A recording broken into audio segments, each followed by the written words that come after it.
Welcome students.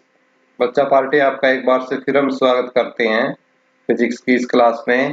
तो इसमें जो कि हमारी पहली यूनिट चली हुई है फिजिक्स की, और इसी के अंदर हम जो काम है वो कर चुके हैं।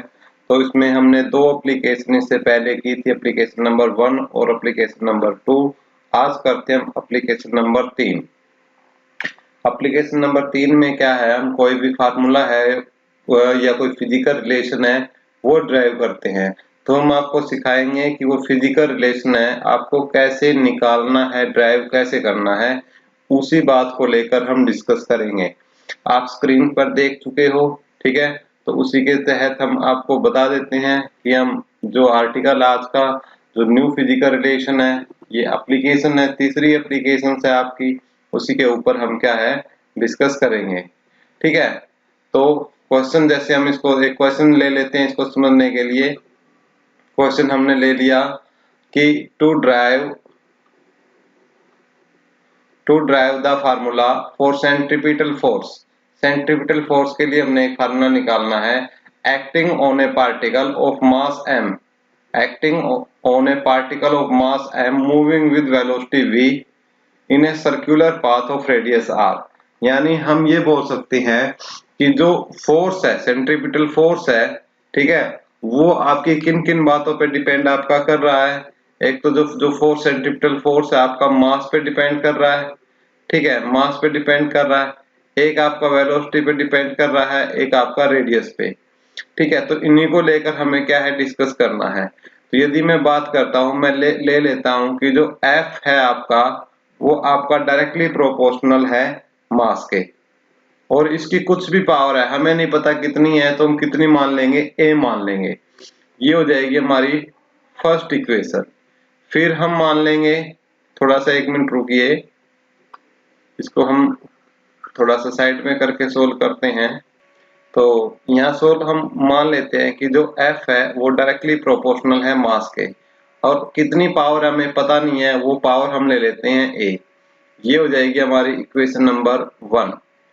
दूसरा किस पे डिपेंड कर रहा है फोर्स आपका, दूसरा डिपेंड कर रहा है किस पे, वेलोसिटी पे। तो दूसरा हम वेलोसिटी ले लेंगे, और वेलोसिटी का हमें पता नहीं कितनी है, तो पावर मान लेंगे b। ये हो जाएगी हमारी इक्वेशन नंबर 2। तीसरी जो है वो हमारा डिपेंड कर रहा है किस पे, r पे, ठीक है, r की पावर हम मान लेंगे c। ये हो जाएगी हमारी इक्वेशन नंबर 3, ठीक है। अब इन तीनों को हम कंबाइन करके लिख सकते हैं। कंबाइन करके कैसे लिख सकते हैं तीनों को, कंबाइनिंग इक्वेशन 1, 2 एंड 3। तो क्या F क्या हो जाएगा आपका, F हो जाएगा आपका डायरेक्टली प्रोपोर्शनल टू m की पावर a, v की पावर b और r की पावर c। कंबाइन करके लिख लिया हमने, ठीक है। और इस प्रोपोर्शनल को साइन को हटाना है, तो हम क्या लिख सकते हैं, प्रोपोर्शनल के साइन को हटा के, तो फिर हमारी इक्वेशन क्या बन जाएगी, F is equal to k m की पावर a, v की पावर b और r की पावर c। ये इक्वेशन बन जाएगी हमारी, ठीक है। ये इक्वेशन नंबर हमारी कौन सी बन जाएगी, 4। इक्वेशन नंबर हमारी कौन सी, और k क्या है, कोई भी एक कांस्टेंट है। k क्या है बता देता हूं मैं, क्या का है, कांस्टेंट। और मैंने इससे पहले जब डायमेंशन फार्मूले आपको बताए थे कि कोई भी कांस्टेंट होता है उसका कोई भी जो डायमेंशनल फार्मूला है वो नहीं होता, ठीक है। कांस्टेंट का कोई भी डायमेंशन फार्मूला नहीं होता, हम पहले इसके बारे में डिस्कस कर चुके हैं। तो अब देखिए इसको हम आगे सोल्व करते हैं, ठीक है। आगे किस प्रकार से सोल्व करेंगे देखते हैं कि तीनों की जो इक्वेशन है वो हो चुकी है। अब हम क्या करेंगे, इसमें डायमेंशनल फार्मूला लिखेंगे दोनों तरफ। F का डायमेंशन फार्मूला क्या होता है आपका, m l t माइनस 2। ये F का फार्मूला लिख लिया हमने, इज इक्वल टू k का कुछ नहीं होता तो कुछ नहीं लिखेंगे, मास का क्या होता है m, तो m की पावर कितनी है, यहाँ पर जो पावर a है वो a लगा देंगे। उसके बाद v, वेलोसिटी का क्या होता है आपका l t माइनस 1, और इसकी पावर कितनी है, b है, तो पावर हम b लगा देंगे। और रेडियस को किस में मापेंगे हम, लेंथ में, तो लेंथ की पावर हम कितनी पावर कर देंगे कि जो हमने ले रखी है c पावर हम उसको लगा देंगे, ठीक है। अब जिनका बेस सेम है उनको जोड़ लेंगे। तो हम फार्मूला, ये हमारी लेफ्ट हैंड साइड है, ठीक है, ये हमारा राइट हैंड साइड है। तो हम लिख लेंगे कि M L T minus two is equal to M की power A.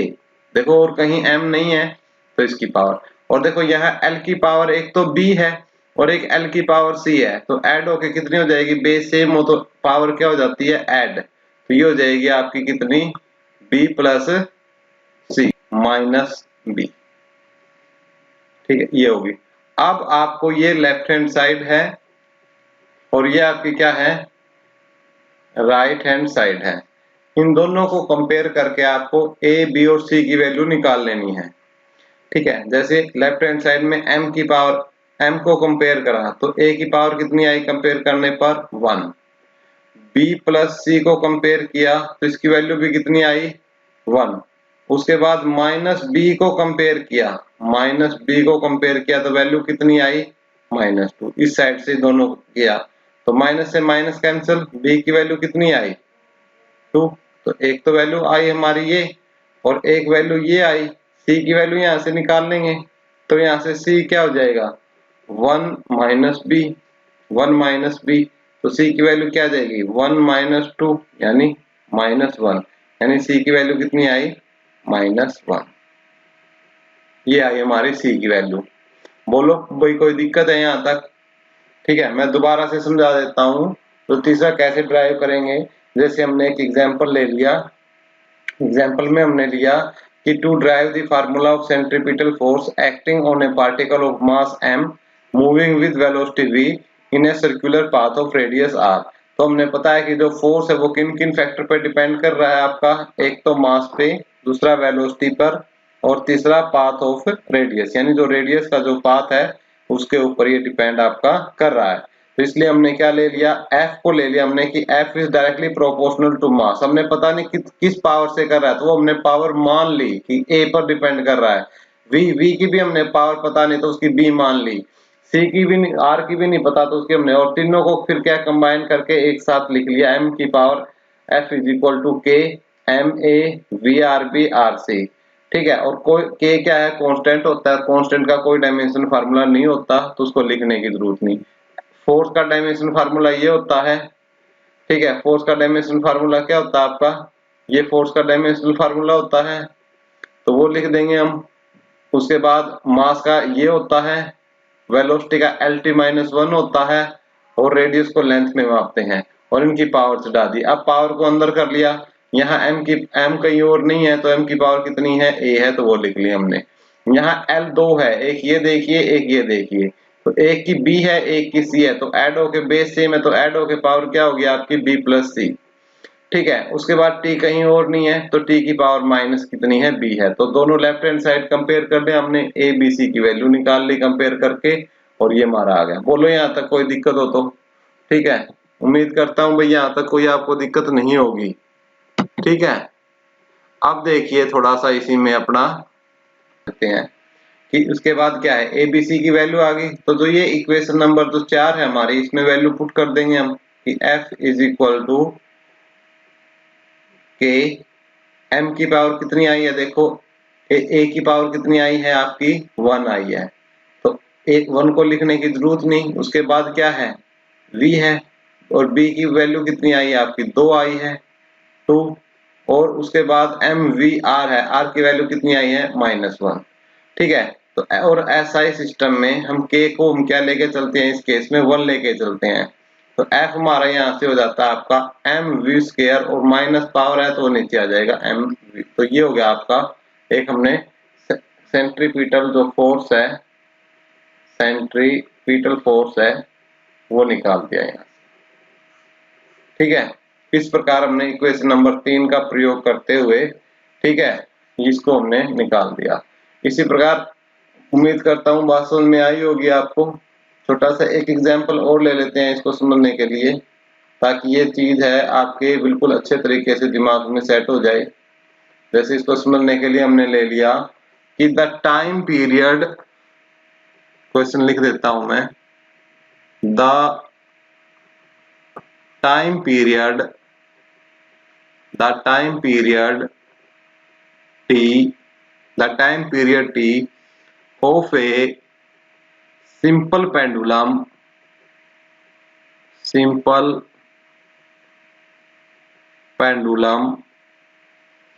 is observed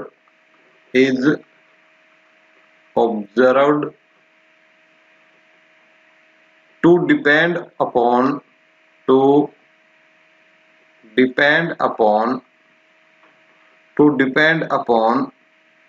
following factor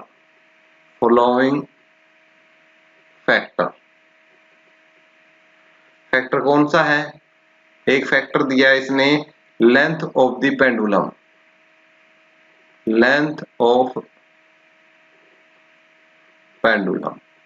और लेंथ को हम क्या लेके चल रहे हैं? एल ले लो या कैपिटल एल ले लो, ठीक है, इसको ले लिया हमने एल, ठीक है। दूसरा पॉइंट लिया हमने कि किस पे डिपेंड करता है? Mass of the Bob,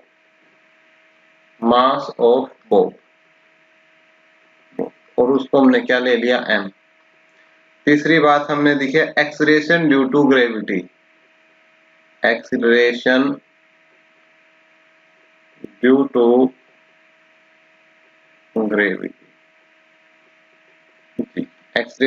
gravity क्या है आपकी? जी है। तो हम इसको बिल्कुल इसका जो सॉल्यूशन है जैसे हमने पहले किया था इसी प्रकार हम इसका सॉल्यूशन करेंगे, ठीक है। सॉल्यूशन बिल्कुल उसी तरीके से जैसे हमने किया कि जो टाइम पीरियड है, टाइम पीरियड को हमने डायरेक्टली प्रोपोर्शनल लिया किसके? लेंथ के, ठीक है, डायरेक्टली प्रोपोर्शनल लेंथ के लिया और इसकी पावर हमें कुछ पता नहीं, हमने कितनी मान ली? ए। दूसरी बात ली टाइम को डायरेक्टली प्रोपोर्शनल लिया मास के, हमने नहीं पता कितनी है, हमने कितनी मान ली? बी। और तीसरा हमने टाइम को लिया किसके? ग्रेविटी के, जी के, हमने पता नहीं इसकी पावर कितनी है, हमने मान ली कितनी है? इसकी सी है। अब इसको तीनों को इक्वेशनों को कंबाइन करोगे तो टी आपका क्या आ जाएगा? कंबाइन करोगे तो T is equal to constant L की पावर ए, एम की पावर बी और जी की पावर सी, ये आ जाएगा आपका, ठीक है। के कोई कांस्टेंट है और कांस्टेंट का कोई भी डायमेंशन फार्मूला नहीं होता, ठीक है। अब इसको सोल्व करते हैं हम कि टी आपका टाइम पीरियड है तो टाइम पीरियड का तो क्या रहेगा आपका? टी रहेगा, तो टाइम पीरियड का टी रहेगा तो टी लिख लिया हमने। फिर इज इक्वल टू के का क्या होता है? कुछ नहीं होता, तो कुछ लिखने की जरूरत नहीं। तो लेंथ का क्या होता है? लेंथ का एल होता है, तो एल की पावर कितनी है हमारी? ए है, तो ए चढ़ा दो। उसके बाद मास का क्या होता है? एम, मास का एम होता है, जितनी पावर है वो पावर चढ़ा दो। और एक्सीलरेशन का क्या होता है? एल टी माइनस टू, और इसकी पावर कितनी है? सी है, तो सी चढ़ा दो। अब इसको सोल्व कर लो कि टी इज इक्वल टू, अब लेंथ एक तो इसमें है और एक इसमें है, ठीक है। तो लेंथ यानी एल की पावर क्या हो जाएगी? एल की पावर एक तो ए और एक सी, बेस सेम है तो पावर ऐड हो जाएंगी ए प्लस सी, और m कहीं नहीं है तो m की पावर कितनी? b। उसके बाद t कहाँ है? एक जगह ही है तो -2c, ये होगा आपका, ठीक है। ये अब इसको हमने क्या है? अब कंपेयर करना है। अब कंपेयर करोगे तो कैसे करोगे कि आप बताओ, जब कंपेयर करते हो तो वैल्यू बताओ कि a प्लस सी की वैल्यू, अब इसके अंदर देखो, इसको मैं पूरा लिख के बताता हूँ फिर आपको जल्दी आएगा। अब ये फार्मूला इस तरीके से है m0 l0 t1 is equal to l की power a plus C, m की पावर b, t की पावर -2c, ये इस तरीके से है, ठीक है। अब इसको कंपेयर करो, कंपेयर करोगे तो a प्लस सी किसके बराबर आया? 0 के। दूसरा b को देखोगे तो b भी किसके बराबर आया? b को देखोगे तो b भी किसके बराबर? 0 आया। और -2c को देखोगे तो आपका किसके बराबर है?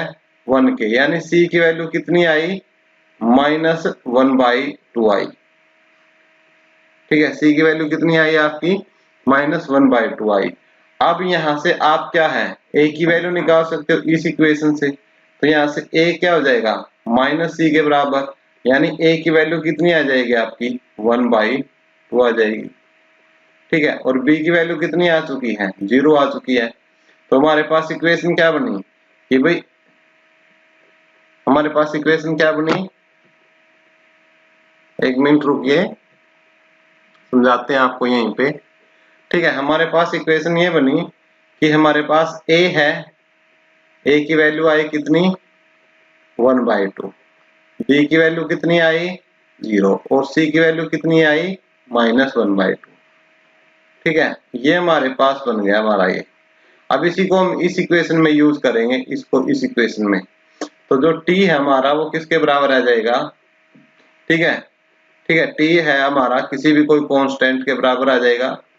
ठीक है, और l की पावर a यानी l की पावर कितनी 1/2 और m की पावर b यानी m की पावर 0 और g की पावर कितनी -1/2।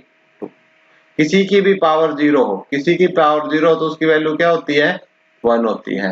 तो ये आ जाएगा t = k l की पावर 1/2 डिवाइडेड बाई g की पावर 1/2।